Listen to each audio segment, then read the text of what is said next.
Last video I was in a bit of a mood and I must apologize for that, but a lot can happen in a week and I've officially got a job. Yes, thank you. She is a working woman now and I am entering the corporate world, which is exciting but also a little bit nerve-wracking, so cross your fingers, I'll do well. Anyway, that's not what we're going to talk about today. A couple of months ago, I got an Instagram ad from a website called Catawiki. Now, this is an auction website and you can buy more or less anything on there, but the ad that was specifically tailored for me was for vintage furniture.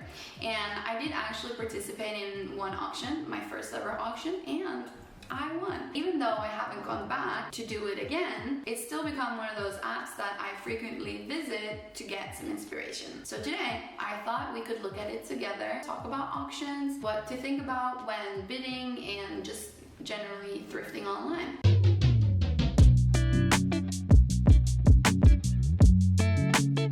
Let's go into Catawiki. Now, unfortunately, I don't know how to get it into English, so it's all in Norwegian, but you get the gist of it. At the top here, you see a lot of different categories. I like the interior. And in here it says interior and decorations. So you have antiques, Art Nouveau and Art Deco, design and iconic brands, home inspiration, watches, lights, cooking and whatever. Let's look at design and iconic brands. Now this is one list that I follow, but I thought maybe we could look at my recommended. So back to the homepage, it says your daily discovery, which I'm assuming is the algorithm's collection of things that they think I like based on the things I've liked before. Let's look at this one.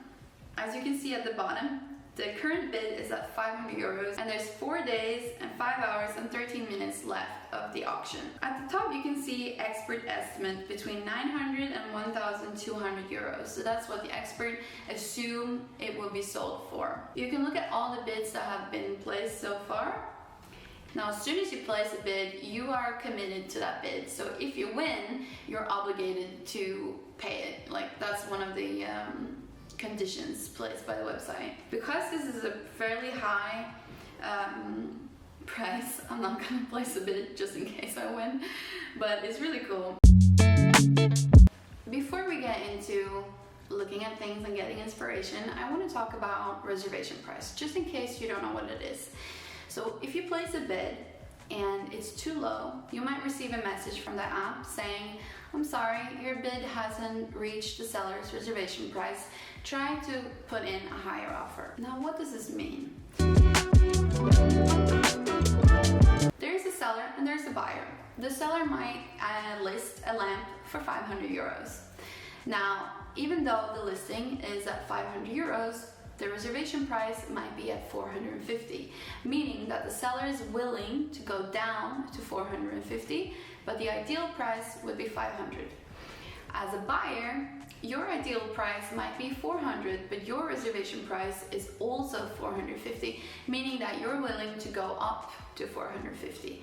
So the seller is their reservation price is how low they're willing to go, and as a buyer is how high you're willing to go.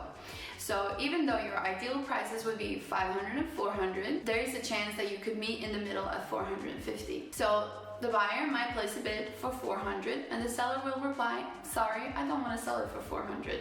Do you have a second offer?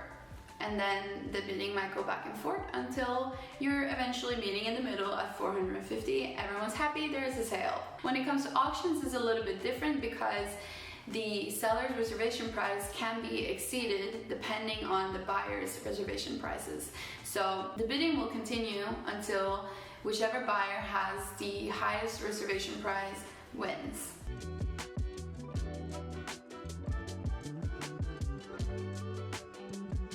When it's just a regular sale between someone who's selling something, someone's buying something, like not auction situation, I personally, whenever I'm thrifting, especially online, I always try to place an offer a little bit lower than the listing price, just because I'm assuming that the seller will have a lower reservation price. Now, this being said, it is really important not to lowball, because if you give the seller an offer which is really low, you risk pissing them off. And a pissed off seller might not want to deal with you, even though you're willing to pay the actual price. So give an offer which is reasonable, and then hopefully you'll agree on a price. Personally, I always list items at a little bit higher price that I'm willing to accept, just because it would be nice to get a better price, but I'm also wanting to get rid of something or sell something. Therefore, if I receive a reasonable offer within my kind of reservation price range, I'm inclined to accept a lower offer. It doesn't always work. Sometimes people don't want to sell it at a lower price, and that's because there's demand. If there's demand, you don't need to go down in price. But anyway, something to keep in mind. So let's start out with this item. Arne Jacobsen Stelton cocktail set. I quite like Stelton, and I love Arne Jacobsen. I've worked as a bartender for many years, but I worked in a brewery, so I'm not big on cocktails. But I would love to learn how to make cocktails and just be like, oh, what would you like? Whiskey sour? I got you, babe. Okay, what's this? Okay, this is a shelf, which you can mount to the wall. I feel like this would be really cool if your apartment has limited space. Super cool. I love that. Current bid 145, and there's 2 days left. Now, if you see something that you really like, what I do is I heart it and I'll set a notification for when the auction is ending, because it's nice to kind of come in at the end, place your bid, and then hopefully win.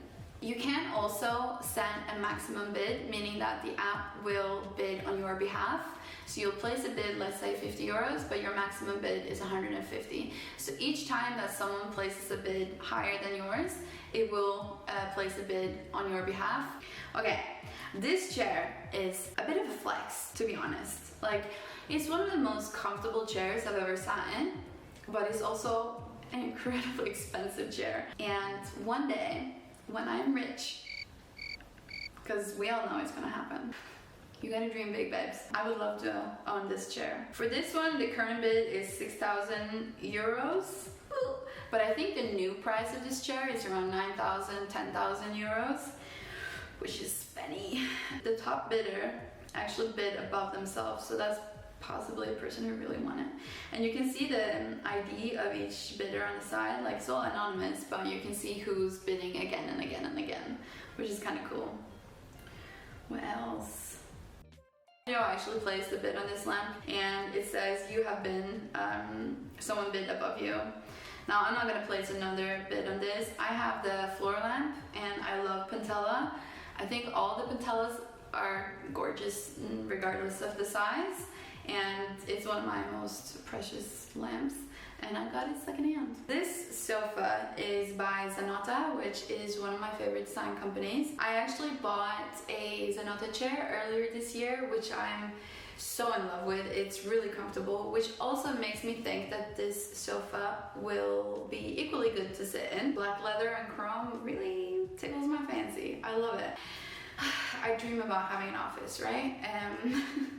And in my dream scenario office, there will be like a seating area for my clients, for my customers, like, woo.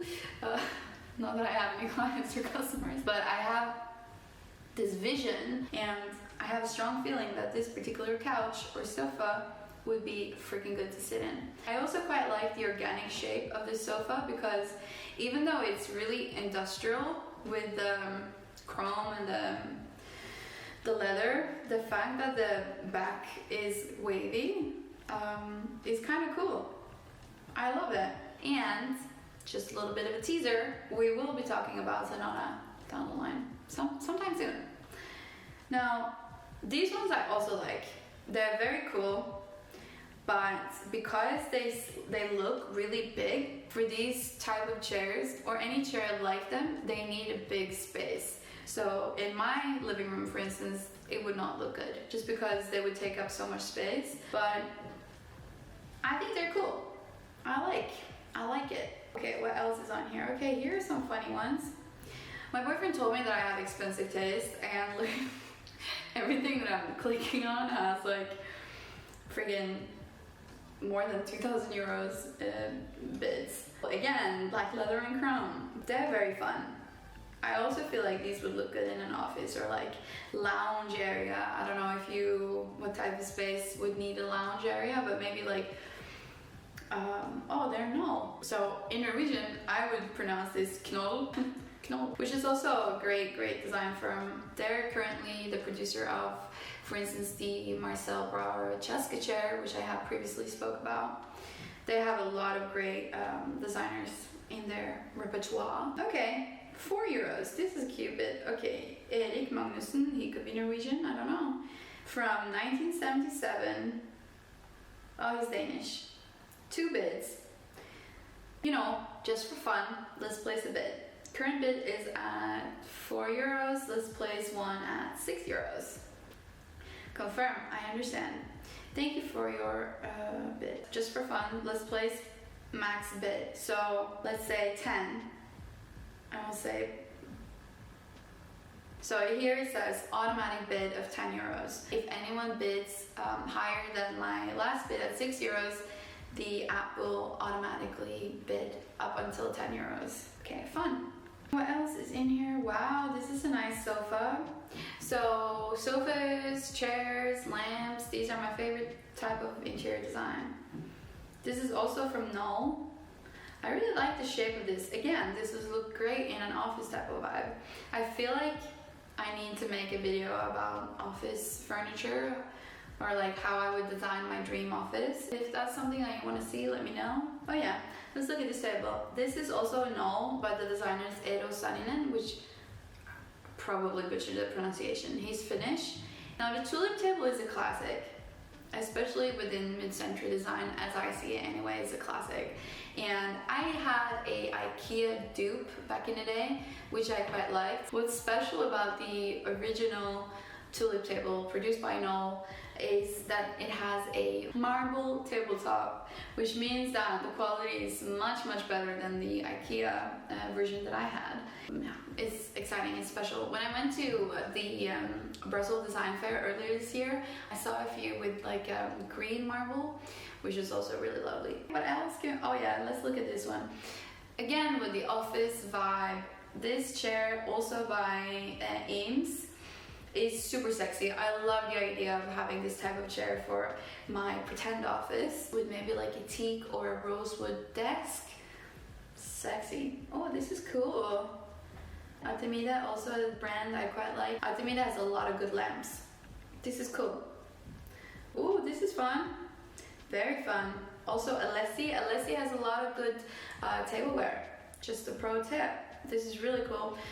Probably, I don't know if I would use it, but I would like to display it on a potential open shelf for all the things that doesn't need to be hidden away in cupboards. This is cute. Again, also Alessi. Okay, now we know Alessi is a big hit. One of my favorites, apparently. Love it. Let me look at my hearts before we round this up, because I could go on forever. Yeah, here's a longer version of that chair, also by Ames. Really cute, but I do think I prefer the lower one. And yeah, this is the one that I really love. This is by Herman Miller and Charles Eames. Love it. I think this looks really good, and it would look perfect in my pretend office. I hope you thought this was fun. It's nice to hang out, as always. And I hope that you discovered maybe a new page that you can get inspiration from. Please let me know if you go on there and participate in an auction, if you win, and let me know whatever experience you might have with interior design auctions. I would love to hear it. I could keep rambling. It's really hard to end this video just because I'm having a good time, and I hope you are too.